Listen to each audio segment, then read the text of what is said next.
আল্লাহ নবীজি সাল্লাল্লাহু আলাইহি ওয়াসাল্লাম হাদিসের ভিতর বলেন, وقال رسول الله صلى الله عليه وسلم من سلك طريقا يلتمس فيه علما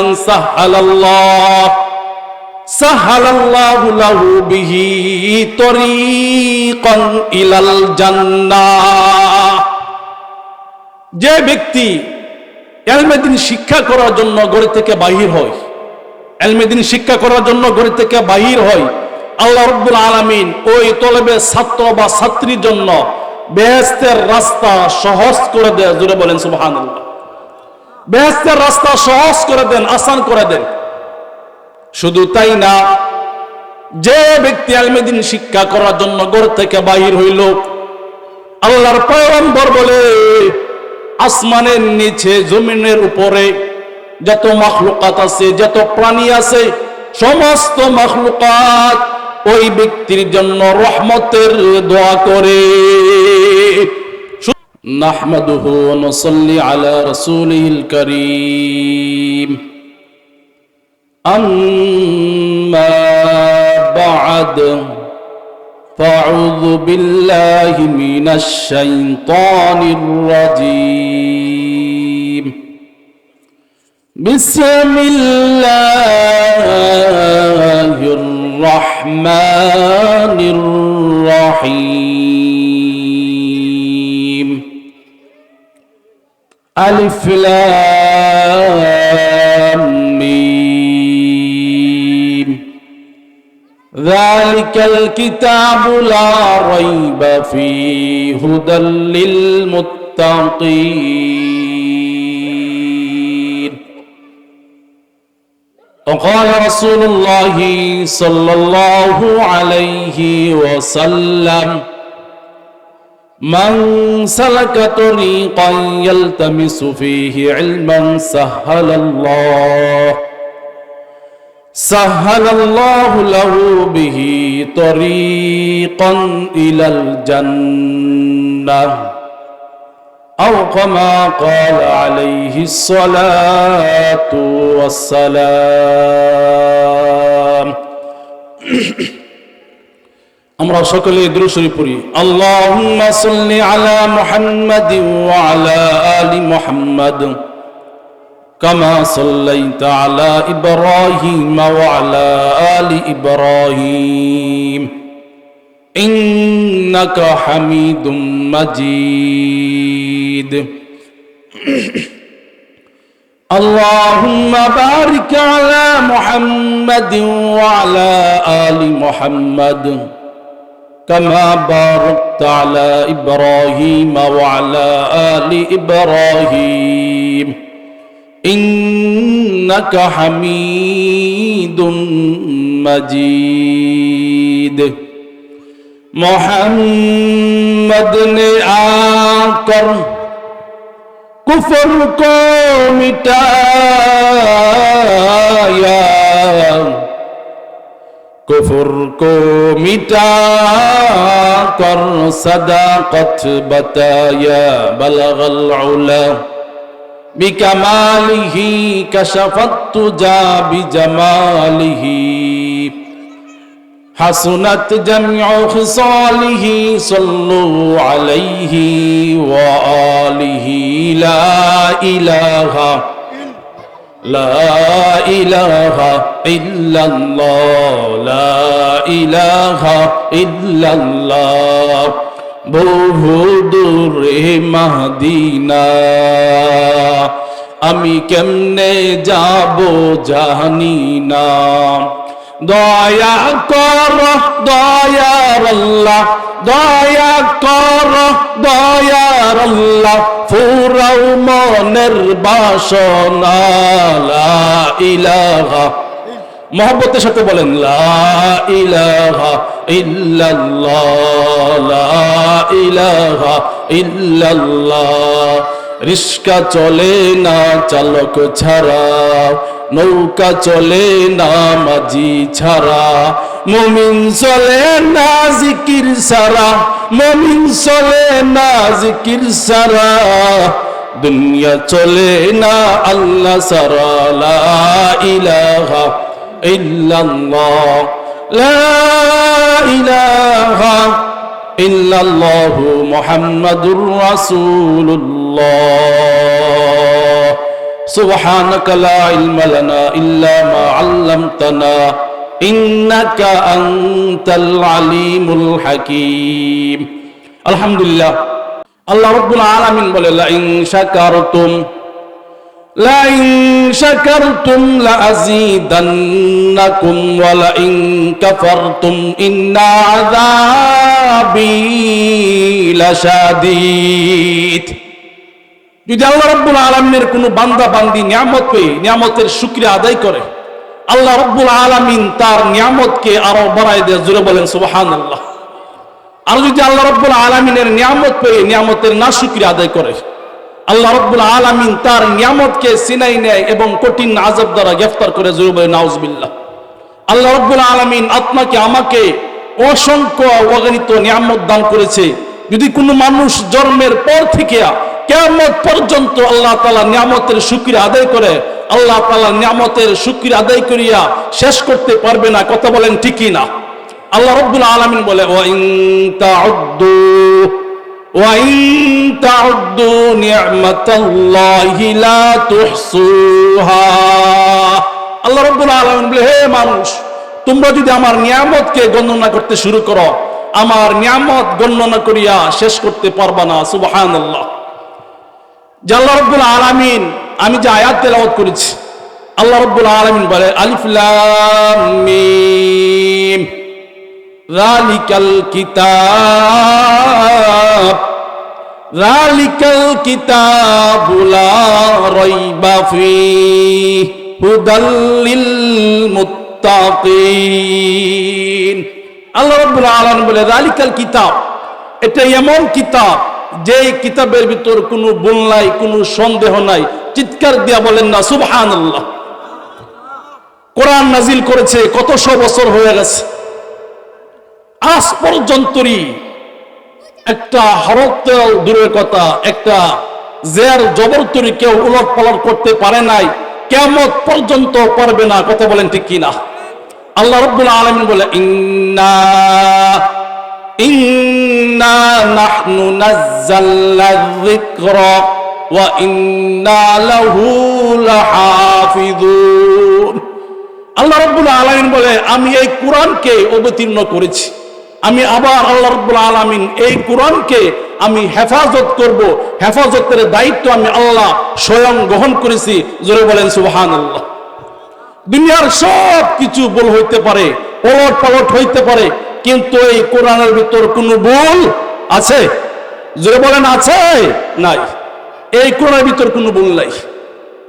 আল্লাহ নবীজি সাল্লাল্লাহু আলাইহি ওয়াসাল্লাম হাদিসের ভিতর বলেন وقال رسول الله صلى الله عليه وسلم من سلك طريقا يلتمس فيه علما سهل الله له به طريقا إلى الجنة।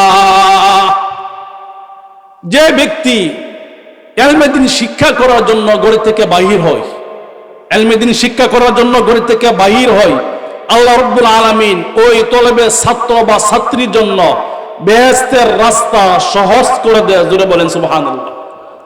বেহেশতের রাস্তা সহজ করে দেন, আসান করে দেন। শুধু তাই না, যে ব্যক্তি ইলমে দ্বীন শিক্ষা করার জন্য ঘর থেকে বাহির হইল, আল্লাহর পয়গম্বর বলে আসমানের নিচে জমিনের উপরে যত মাখলুকাত আছে, যত প্রাণী আছে, সমস্ত মাখলুকাত ওই ব্যক্তির জন্য রহমতের দোয়া করে। শুধু তাই না, আল্লাহর পয়গম্বর বলে গড়ের পিপিলেখা থেকে সমুদ্রের মাছ পর্যন্ত আল্লাহর কাছে বলে আল্লাহ এই ব্যক্তিকে আল্লাহ আপনি মাফ করে দেন, এই ব্যক্তির উপর আপনি রহম করেন। কত ফজিলত আমাদের সামনে। তালিমুল কোরআন মহিলা মাদ্রাসা, কত ফজিলত। মাদ্রাসায় পড়লে কত লাভ।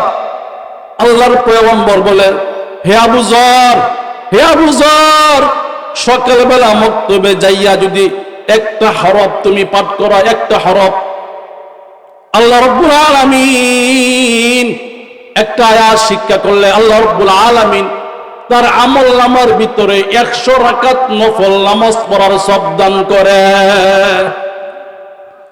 কেউ যদি মাদ্রাসায় যাইয়া এলেমের একটা অধ্যায়, গোসলের ফরজ, তায়াম্মুমের ফরজ, ওযু ভাঙার কারণ 7টি, এরকম একটা অধ্যায় শিক্ষা করে, আল্লাহ রাব্বুল আলামিন তার আমল নামার ভিতরে 1000 রাকাত নফল নামাজ পড়ার সব দান করে।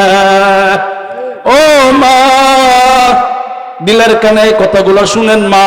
আপনার ছেলেকে কেন মাদ্রাসায় পড়াবেন না মা? আপনার ছেলেকে কেন কোরআন পড়াবেন না? মা বাবা সন্তানকে ভালো বানাইতে পারে, খারাপও বানাইতে পারে। কথা বলেন ঠিক কি না? মা সন্তানকে ভালো বানাইতে পারে, খারাপও বানাইতে পারে। যুগ শ্রেষ্ঠ একজন বড় বুজুর্গ ছিলেন খাজা কুতুবউদ্দিন বখতিয়ার কাকি। তার মা যখন সন্তানটা গর্ভে আসছে আল্লাহর কাছে দোয়া করে, আল্লাহ এই যে আমার গর্ভে সন্তান আসছে, এই সন্তানকে আল্লাহ আমি জমানার বড় আলেম বানাইয়া, আল্লাহ এই সন্তানকে আপনি কবুল করেন। মা নফল নামাজ পড়ে, তাহাজ্জুদের নামাজ পড়ে আল্লাহর কাছে দোয়া করে সন্তানের জন্য, সন্তান যেন যুগশ্রেষ্ঠ আলেম হয়, সন্তান যেন বড় বুজুর্গ হয়। এই সন্তানটা যখন দুনিয়াতে ভূমিষ্ঠ হয়ে গেছে, মা বাবা চিন্তা করতে লাগলেন এই সন্তানকে তো আমি বুজুর্গ বানাবো, এই সন্তানকে তো আমি আল্লাহর ওলি বানাইবো। এই জন্য মা যখন সন্তানের দুধ পান করে তখন মা সুন্দর করে ওযু করিয়া সন্তানকে দুধ পান করাই। জোরে বলেন সুবহানাল্লাহ। এই সন্তান যতবার দুধ পান করে ততবার মা ওযু বানাইয়া সন্তানকে দুধ পান করায়। শুধু তাই না, যখন সন্তানে দুধ পান করে, মা ছিল কোরআনের 15 পড়ার হাফেজা, মা ছিল কোরআনের 15 পড়ার হাফেজা। মা মৃদু শব্দে কোরআন মাজিদ তেলাওয়াত করতেন আর সন্তানে দুধ পান করত। এরকম ভাবে দুধ পান করতে করতে সন্তানটা আস্তে আস্তে বড় হইতে লাগলো। সন্তানটার বয়স যখন 6 বছর হয়েছে, জোরে বলেন কয় বছর? আরো জোরে। 6 বছর বয়স হয়েছে সন্তানের।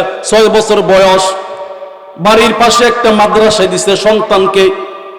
বলে, উস্তাদ এই যে আমার ছেলে খাজা কুতুবউদ্দিন, আমার সন্তানকে আপনার কাছে দিলাম, মাদ্রাসায় ভর্তি করাইলাম, কিন্তু এটাই আমার ছেলের প্রথম মাদ্রাসা, আগে কোন মাদ্রাসায় পড়ে নাই।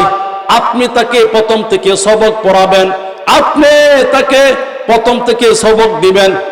উস্তাদ ছাত্রকে নিয়ে যখন সবক দিতে শুরু করছে, বলে আউযু বিল্লাহি মিনাশ শাইতানির রাজিম, বিসমিল্লাহির রহমানির রহিম। ছাত্রকে বলে, হে ছাত্র আমার সাথে বলো আলিফ বা তা সা। ছাত্র তো আলিফ বা তা বলে নাই, ছাত্র শুরু করে দিচ্ছে সূরা বাকারা থেকে। ছাত্র বলে আলিফ লাম মিম যালিকাল কিতাবু লা রাইবা ফীহি হুদাল লিল মুত্তাকিন আল্লাযীনা ইউমিনুনা বিল গায়বি ওয়া ইউকিমুনাস সালাতা ওয়া মিম্মা রাযাকনাহুম ইনফিকুন। জোরে বলেন আল্লাহু আকবার। সন্তান এমন সুমধুর কণ্ঠে আল্লাহর কালাম তেলাওয়াত করতেছে, উস্তাদ মাঝখানে বাধা দিতে পারলেন না। এমন সুমধুর কণ্ঠে তেলাওয়াত করতে করতে 1 পড়া না 2 পড়া না, আল্লাহর কালাম থেকে 15 পড়া মুখস্থ শুনায়া দিছে। আল্লাহর কালাম থেকে 15 পড়া হেফজ শুনায়া দিছে। উস্তাদ আশ্চর্য হয়ে গেছে। উস্তাদ বলে, ওরে কুতুবউদ্দিন, তোমার মা তো বলেছে এটাই তোমার প্রথম মাদ্রাসা, তোমার মা কেন আমার সাথে ঠাট্টা করেছে, বিদ্রুপ করেছে? তুমি কিভাবে কোরআনের 15 পড়া মুখস্থ করছো বলো? ছাত্রর কাছে কোনো জবাব নাই। উস্তাদ ছাত্রকে নিয়ে বাড়িতে চলে আসছে। খাজা কুতুবউদ্দিন বখতিয়ার মার কাছে পর্দার আড়াল থেকে জিজ্ঞাসা করে, হে মা, আপনি তো বলেছিলেন এটাই আপনার ছেলের প্রথম মাদ্রাসা, আপনার ছেলে তো পণ্ডপুরা মুখস্থ শুনাই দিছে। এই কথা বলার পরে মা বলে, এই মাত্র আমি শুনলাম আমার ছেলে পণ্ডপুরা মুখস্থ করেছে। যে এই মাত্র শুনলাম যে আমার ছেলে কোরআনের পণ্ডপুরা মুখস্থ করেছে। উস্তাদ বলে, হে মা, আপনি কি আমল করতেন, আমলটা বলেন। খাজা কুতুবউদ্দিন বখতিয়ার মা বলে, আমার তো কিছু আমল ছিল না, কিন্তু আমার একটা কথা মনে আছে, আমার একটা আমলের কথা স্মরণ আছে। এই সন্তানটাকে আমি যতবার দুধ পান করাইছি ততবার আমি আল্লাহর কালাম থেকে মৃদু শব্দে আল্লাহর কালাম আমি তেলাওয়াত করেছি। আল্লাহু আকবার বলে। যতবার সন্তান দুধ পান করছে ততবার কি পড়ছে, আল্লাহর কালাম তেলাওয়াত করছে। ও মা, দিলটা নরম করে দেন প্লিজ মা। দেখেন মা, তারাও মা ছিলেন, আপনারাও মা।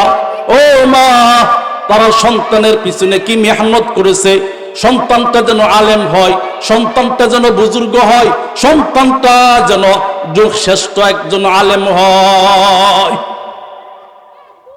এই সন্তান যখন মাদ্রাসা থেকে বাড়িতে আসছে, বাড়িতে আসার পরে সন্তানে বলে, মা, আমার ক্ষুধা লাগছে, আমাকে খাবার দেন। এই কথা বলার পরে মা বলে, রিজিকের মালিক হচ্ছে আল্লাহ। চিৎকার দিয়ে বলেন, রিজিকের মালিক কে? জোরে বলেন, রিজিকের মালিক কে? দুনিয়াতে এমন কোন প্রাণী নাই, এমন কোন মাখলুক নাই যে রিজিকের ব্যবস্থা আল্লাহ তাআলা করে নাই। সমস্ত মাখলুকের রিজিকের ব্যবস্থা কে করেছে? চিৎকার দিয়ে বলেন, কে করেছে? আল্লাহ তাআলা করেছে। সন্তান আসছে, মার কাছে খাবার চাইছে। মা বলে, না না, এই সন্তানকে আমি আল্লাহর পরিচয় দিব, এই সন্তানকে আল্লাহর মহব্বত তার অন্তরে প্রবেশ করাইব। এজন্য মা সুন্দরভাবে রুটি বানাইয়া আলমারির ভিতর রেখে আসছে। আলমারির ভিতর রেখে আসার পরে বলে, হে বাবা, তুমি আল্লাহর কাছে চাও। সন্তান বলে, মা, আমি আল্লাহর কাছে কিভাবে চাইব?